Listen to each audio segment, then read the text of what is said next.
It's somewhat of a surprise. She did not mention Donald Trump's name at all in a speech that she just finished giving, but it came up in the question and answer session at a think tank, the Hudson Institute, which she now is leading here.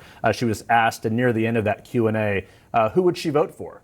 Her speech was very critical of Joe Biden and his policies. Again, she did not mention Donald Trump by name until she was asked who her ballot would be for. As a voter,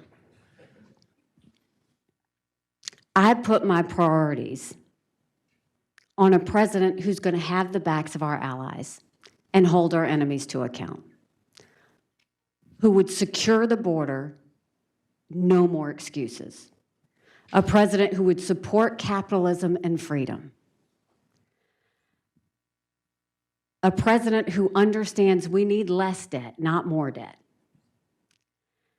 Trump has not been perfect on these policies. I've made that clear many, many times. But Biden has been a catastrophe. So I will be voting for Trump. So she also went on to say, really picking up where she left off on March 6th, her concession speech. She said it is the burden of Donald Trump to reach out to her supporters to win them over. So, Jake, she went on to say this. Having said that, I stand by what I said in my suspension speech. Trump would be smart to reach out to the millions of people who voted for me and to continue to support me and not be automatically assume that they will support him. So is this a surprise? No. She's the last standing Republican rival who had withheld her endorsement. The last major candidate, Chris Christie, has as well. But look, she's a Republican. She's a two-term former Republican governor. She served in the UN, of course, as his ambassador. So this is not a surprise. The question is, what happens to her supporters? But talking to her advisors, she doesn't own these supporters. She doesn't own these voters. And hundreds of millions of them have been cast since she dropped out of the race. So again, she said that she hopes he reaches out to them. The bigger question, could she still be considered to be his running mate? Ralph Norman, the Republican member of Congress from South Carolina, said just yesterday here on CNN, he's talked to the former president. He wishes he would reach out to her for running mate. He has said that he is not going to put her on the short list. We shall see. So also Chris Sununu, the former governor of New Hampshire, who was a Nikki Haley supporter and now has endorsed Trump, said that he wished that Trump would bring Haley on the ticket. Stick with me, Jeff. I want to bring in Ashley Etienne, who worked for Vice President Harris, and Brian Lanza, who worked for the Trump-Pence campaign. Brian, how significant a moment do you think this is? Listen, first of all, thank you for having me. I think it's another moment of the party uniting behind Trump. First, you had Bill Barr announce here on CNN that he was supporting Trump. I think that shocked a lot of people. And you see more and more of what was viewed as the resistance sort of lighting up, supporting Trump, and that's where the party's going. They're going unified into November. And I push back a little bit on what Nikki Haley said, that Trump needs to appeal to her supporters. He's clearly appealing to supporters because he's consolidated the Republican vote already. That's not on accident. That's on a target. That's on a targeted pitch that the campaign is focused on.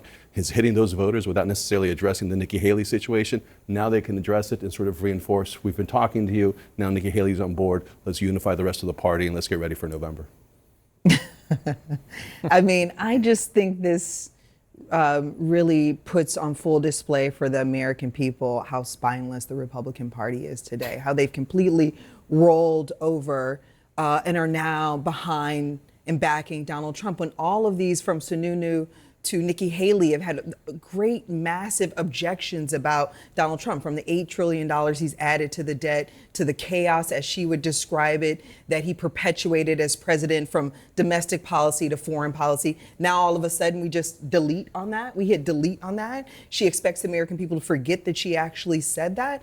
I think that her voters aren't, to your point earlier, those aren't her voters. I think those voters are in pure objection to where the Republican Party is today. They're disgusted by Donald Trump. They wanted an alternative. She represented that alternative. Now that she's out of it, I think those folks don't go back to the Republican Party. So just Alyssa Farah Griffin, Trump's former communications director, who is no longer a fan of Donald Trump, said in response to Nikki Haley saying she's going to vote for Trump, quote, "Disappointing but not surprising. I lost all faith in politicians a long time ago. Trump is a threat to democracy and has no business being near the White House." So there are some within the Republican Party that have lost faith in their own leaders. Right, but you were talking about what Nikki Haley said about Trump during the campaign. Jeff, I want to play some of what she said in the weeks before she dropped out of the race in March. I feel no need to kiss the ring.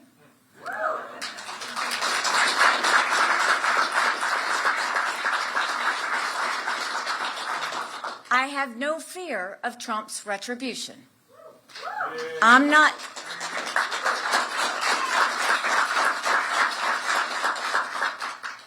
looking for anything from him.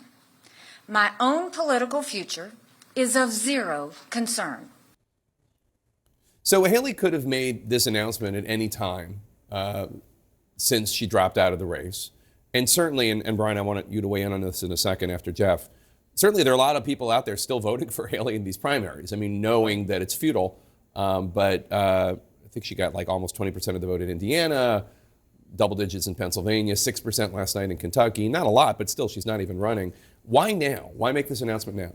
Look, one of the reasons I'm told is because the primaries are nearing their end. And she, of course, is thinking about her future. I'm told it's not decided yet. She has no idea if she will run again in 2028. That's a long time down the road. But she is a Republican. So there was a donor meeting, which some of her top donors just last week in South Carolina. And at that meeting, I'm told that it came up. I mean, there is some concern about her branding. She's not a Joe Biden moderate. She is a conservative Republican. Right. She just believes the party should not be of the MAGA variety. So the reason she's doing it now, because she was asked the question directly, she went there and she wanted to take the air out of the suspense a little bit. The bigger question is, what does she do now? Does she campaign on behalf of Donald Trump? Does he ask her? Does he reach out to her?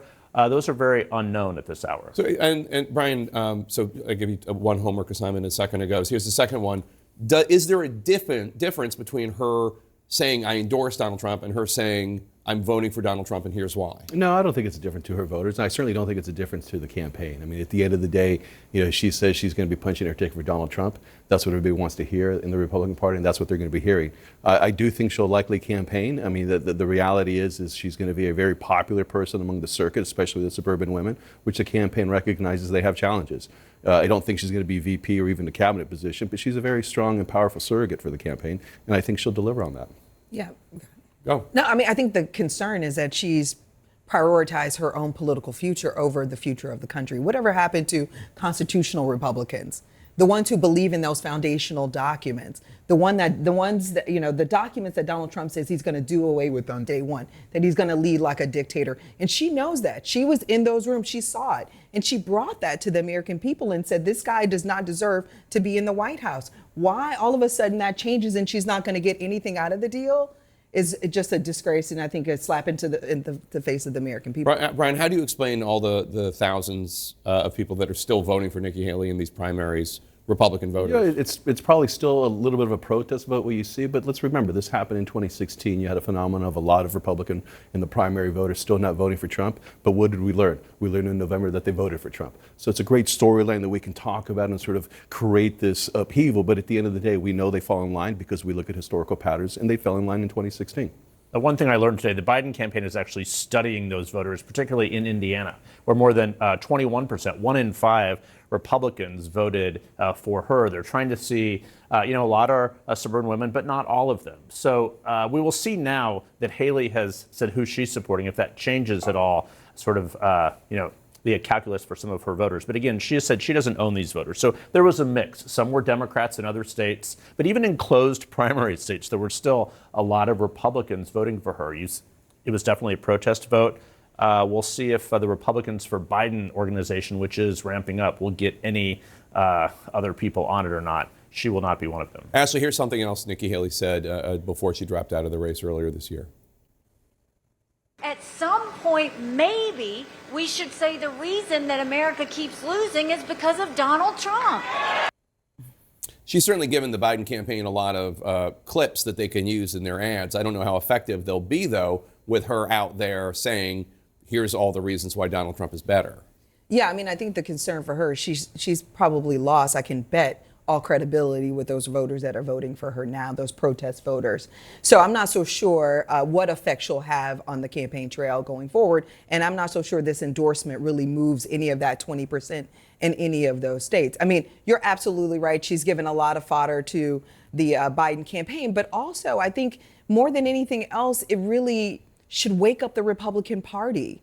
They should be asking themselves, how do we reclaim this party? How do we get to this in this position that we're in now, where we're going to the head of the party, who's lost 3 consecutive cycles, right, dating back to 2018, excuse me.